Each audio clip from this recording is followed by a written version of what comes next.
જય શ્રી કૃષ્ણ મિત્રો, કેમ છો? આજની મારી રેસીપી છે જે છે દાલ મખની. હવે આ શિયાળાની રેસીપી છે, પણ અત્યારે શાક મળવા મુશ્કેલ છે અને ભાવતા નથી. અને મેં ઘરે જોયું કે થોડી અડદની દાળ અને રાજમા હતા, તો મને થયું લાવો આજે એ જ બનાવી દે. અને આજે બુધવાર હતો એટલે 1 ચમચી મેં મગ પણ એની અંદર એડ કર્યા, એટલે 2 ચમચી રાજમા, 1 ચમચી મગ અને 1 ચમચી ચણાની દાળ એડ કરવાની છે. હું એ વખતે ભૂલી ગઈ એટલે પછી યાદ આવ્યું તો મેં ચણાની દાળ એડ કરી છે. અને 1 વાડકી જેટલું, એટલે ક્વોન્ટિટી તમારે વધારે જોઈએ તો વધારે, અડદની દાળ લીધી છે, આખા અડદ નહોતા ને એટલા માટે. અને જ્યારે બાફતી વખતે જ મેં થોડો મસાલો કર્યો, જેમ કે હળદર, મરચું, મીઠું અને ઘી, અને આને 7 થી 8 વિસલમાં તૈયાર થાય છે. બીજી બાજુ મેં વઘાર તૈયાર કર્યો, તો વઘાર એટલે કે ગ્રેવી તૈયાર કરી. ગ્રેવીની અંદર મેં જીરાનો વઘાર કરી, ડુંગળી એડ કરી, ત્યાર પછી આદુ મરચાંની પેસ્ટ અને પછી ટામેટાં એડ કર્યા. તમે ડુંગળી સ્કીપ કરીને આદુ લસણની પેસ્ટ એડ કરી અને ટામેટાની પ્યુરી એડ કરી શકો છો. હવે ટામેટાની પ્યુરી એડ કરી એની સાથે જ બધા બેઝિક મસાલા સાથે 1 ચમચી પાઉંભાજી મસાલો એડ કરવાનો છે. જે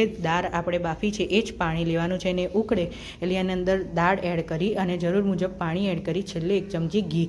તમે બટર પણ લઈ શકો છો, પણ મારે જો બટર નહોતું, ઉનાળો હતો એટલે મેં કીધું વધારે હેવી બનાવવું નથી. અને ઘરનું જે મલાઈ હતી તે જ મેં આની અંદર એડ કરી છે, બજારની મલાઈ મેં એડ કરી નથી, નહીં પણ લિમિટમાં.